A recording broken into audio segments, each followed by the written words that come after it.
Welcome back to the latest word on Black News. I am your host, Brittany Jones. So good to be back here with you folks. And we have lots to talk about as we do every week because your president has been busy. President Donald Trump's executive actions against DEI are now impacting the Psychology Accreditation Board. Now, that's the board which sets ethical guidelines and standards for psychologists. It will no longer be required to evaluate whether programs follow specific diversity standards. So just how diverse is the psychology field? The latest report from the APA in 2023 showed that white people dominate the field with about 78%. That's followed by Hispanics at around 7%. And Black people, listen to this, are in third with just over 5%. Dr. Charmain Jackman, psychologist, founder of InnoPsych, and the author of the Black Therapist Guide to Private Practice and Entrepreneurship, is back with us again today, and she joins us now to explain what this all means. Dr. Jackman, we're so excited to have you back here with us. Thank you. And thanks for having me back again. Who knew? Who would have known that we'd be right back here a week later, Yes. not too long ago. So yeah, I'm excited to be here and to get into the conversation because it has such a major impact on our field. So I'm excited to get into our conversation. Yeah, it's big changes, right? And I know some people say they saw this coming, but it's another thing for it to actually happen. And now the writing's literally on the wall or on Mhm. the paper, I should say. So talk about the statistics. They've revealed only 3% of psychologists and 2% of psychiatrists are actually Black. They look like you and I. And why is it that representation is so important to have in this field? Well, one of the things is when I wrote this book for Black therapists, I knew it was going to be important to talk about what the workforce looks like. So Brittany, on page two, on page two, I outline just what you talk about the stats. 3% of psychologists are Black, 2% are psychiatrists, Black psychiatrists. Social workers make up about 12%. So the numbers are just very staggering. And marriage and family therapists, 12%. The numbers are just really low. And Mhm. so when we think about our field, it is extremely white. Over 80, overwhelmingly, over 90% of the field is white. And when we have orders like we're going to get to talk about, which is further limiting um, our efforts to kind of right wrongs and increase representation in our field, it makes it really hard. Like, what data are you looking at? Mhm. Mhm. That's what I want to know. And you all the psychologists and therapists play such a big role in actually helping to reduce the stigma of mental health issues in the Black community. So why do we need people who look like us? Because that's essentially what brings people to get help, right? Absolutely. There is a overwhelming amount of stigma in the field. And one of the reasons that I started InnoPsych was to address that, was to look at what are the messages that people have about therapy and about mental health and about taking care of themselves and really kind of shift that narrative. Um, I think we've seen I would say in the last 5 to 7 years, and an increase in people of color, Black people, particularly very interested and curious about therapy and understanding their mental health. We've seen lots of celebrities share their personal stories and their journeys with anxiety and depression and whatever other conditions they have. And I think that has allowed the general population to say, oh, well, if that person has a mental health condition and they're functioning Mhm. or they're talking about it, maybe I can talk about what I'm experiencing as well. So, we have a field that doesn't look like the general population.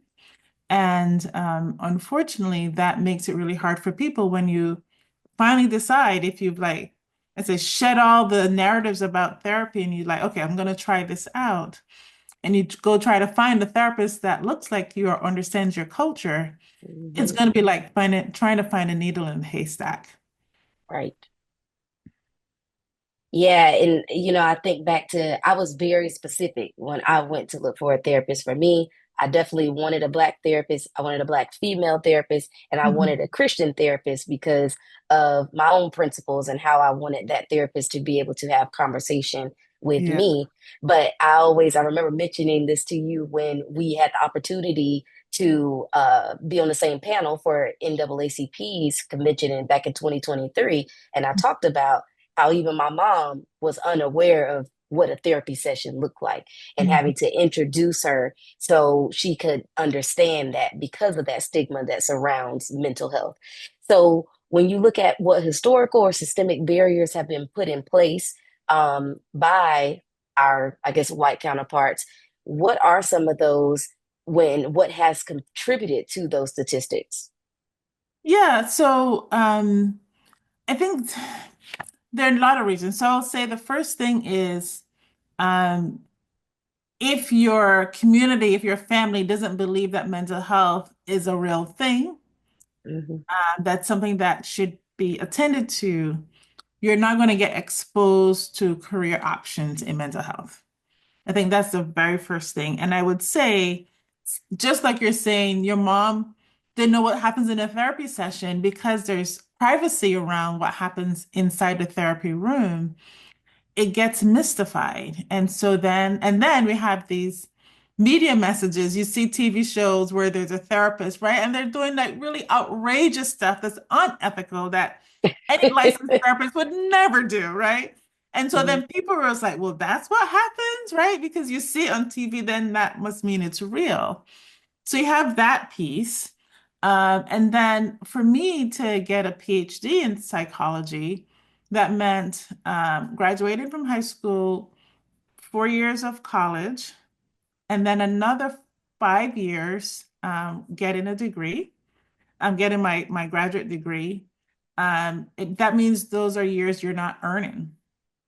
You're not making money. And even if you go the master's route, that's at least another year or two or three, depending on if you're trying to do this part-time or full-time. So the barriers to entry is that it's costly Mm, in terms of time and what it actually costs to pay for your longer education.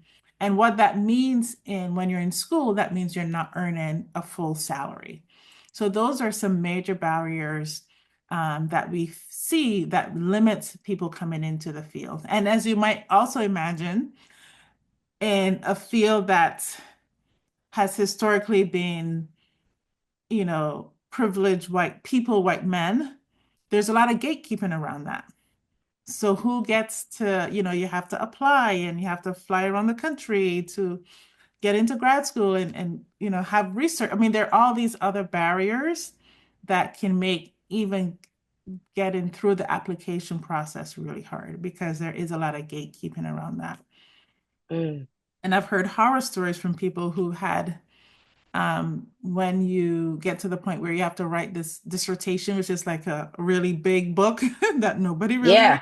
afterwards. Hmm. I've heard people have horror stories where their dissertation chairs or someone on their committee actively trying to fail them. So there's a lot of trauma that happens for people in the process of going through graduate school because as you can imagine, it's not a place that you may be the only one in your program. You may have no faculty who look like you. So there are just all these systemic things that then make that process of even once you get in, finishing becomes another barrier as well. Wow. So it's almost like we make the decision that we want to become the psychologist or the therapist, but we are met with so many things that we don't even get the resources that they get to even Oh, they don't want us be a there. level playing field. Yeah. Mm-mm. Mm. And so digging in a little bit into the APA and basically what's happened here, for the people who don't really understand what this means, they have traditionally made sure there were people who look like you in the field. And Right. now this is changing. That's right. So as we can see, the executive orders that are coming from the current administration are hell-bent on um, rolling back any attempts that are made to I wouldn't say equity, but we know this equity thing, we've been fighting this equity game for a long time, but even approaching equity, right? They're dismantling any laws, any programs that have any impetus to make a level playing field. And Mhm. so I think psychology may have been caught off guard that this would be an area that would be attacked. So what happens, and I'm going to try to, explain it for folks. So graduate programs have to get certified in order to continue to educate students. And that's called the accreditation process. So you have to have certain requirements. It's like kind of like if you go to school, right? You have to pass certain exams, you have to make sure you have certain things in order, right? And if you don't pass those things, you can lose your accreditation. That means students aren't going to want to come to your program. So, and I would say this has not been, it's not like these, and I can't tell you when these practices were put in place, definitely through during my time, but there was a time where they did not have these protections. And some of the protections were making sure that programs had policies around recruiting a diverse student pool, that the courses they offered allow them to train their students to work with a diverse client base, right? So historically, if you think about Freudian times, right, they were not thinking about black people, people of color, right? So Mhm. now, fast forward, this is a tool we want to have everybody have access to. That means that all the clinicians need to have tools to work cross-culturally, to work with Black people and Latinx people. So those were some of the requirements. So there are certain courses you have to take to make sure that you have that training. You come out with, and it's, to be honest, Brittany, it's basic training. So the Mm. training that you get to work cross-culturally, for some people, it's one course that's required, right? And so you can go through your program, get one course, and then in many states, you don't have to ever take another course on how to work cross-culturally ever again in your life. So this was a major breakthrough to have these requirements of programs that they were recruiting and admitting a diverse pool, and also making sure that their course offerings train their students on how to work cross-culturally. So what has happened now with the executive orders are those protections, and only those things that really center diversity are now no longer required as a consideration. So any all the graduate programs out there that are accredited by the APA Commission on Accreditation no longer have to document their efforts and their strategy for diversifying their student body and their course offerings. Hmm. Simple question for you. Is this Mhm. damaging to the field? So potentially, right? Mm. So, there's always things that are on paper, which are always compliant. And there are then things where people do because they know it's the right thing to do. So it's damaging to the field if their programs are going to say, well, I'm so glad they finally got rid of that. I didn't want to do it anyway. And so here we have a reason not to. Or will programs say, this is an important part. It may not be required, but we're still going to offer this to our students.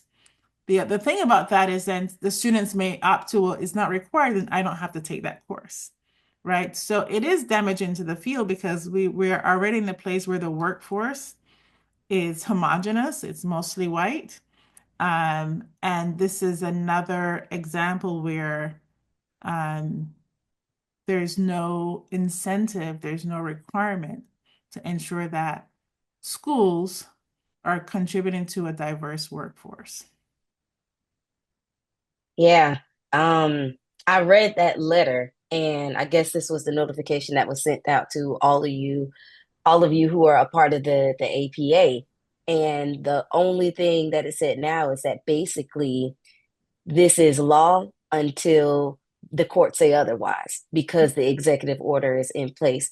And I noticed that they said that programs are basically responsible for making sure that students still get a cultural perspective of what diversity means, but not have to do anything according to guidelines as it relates to diversity. And we'll see how this unfolds because I would hope, I would hope, I would hope, and I'm laughing because, and I know this may feel very like academic, but I'm glad you asked a question about what is the real world impact.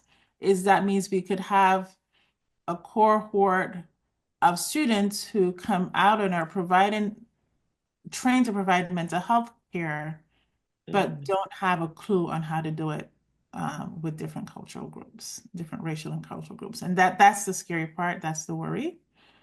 I think that, some of the criticism that APA has faced is in 2018, they did a number of apologies for the racism.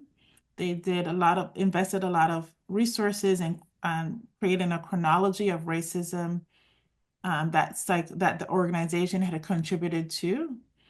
And I think people are feeling a lot of dismay that you spend all that time creating these, documenting and making these apologies. And here's an example where we're seeing racism at its finest. I don't know what's the right word, but here's an mm. example of racist practices being put on our field, and there's no response to it. So that's some of the criticism that they're facing. And I think the other thing we have to recognize that there are a lot of organizations that do focus on Black mental health. The Association of Black Psychologists Group, ABPSI, has been around since the 70s and really active in teaching and training how to provide cultural and race and Afrocentric practices. We have the National Association of Black Social Workers. So there are lots of groups out there that are elevating and Latinx and different cultural and ethnic groups. So we're not going anywhere. I think we're going to be here, and there are a lot of us who are invested in ensuring that our students get what they need to care for our communities. I mentor a lot of students. I have lots of colleagues who mentor informally and formally. So, I think it's disheartening. And one of the messages that I keep saying is that don't let this fear make us hopeless. Don't let this fear just kind of take over and cause so much worry and anxiety that we don't know. We need to continue to band together, to activate, and to think about where and how we can resist and continue to fight and ensure that our agenda and our needs are being met. That's awesome.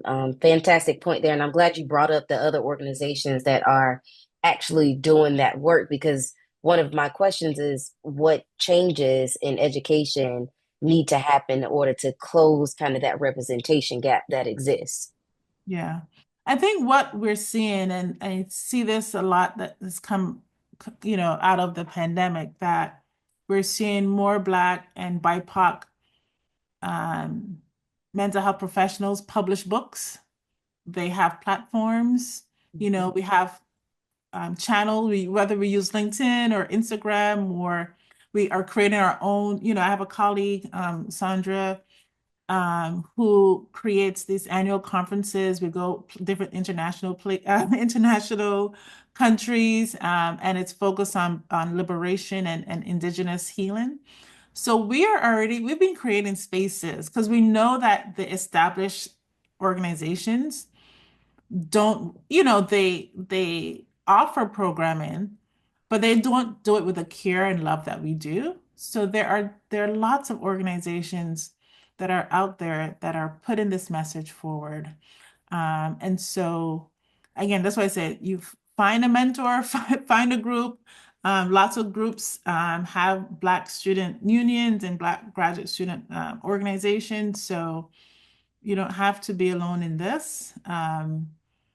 And we will always find our way outside those established, because those established things are never attended Hmm. to our needs in the way that we need to. So we've always had to find our own thing on the side.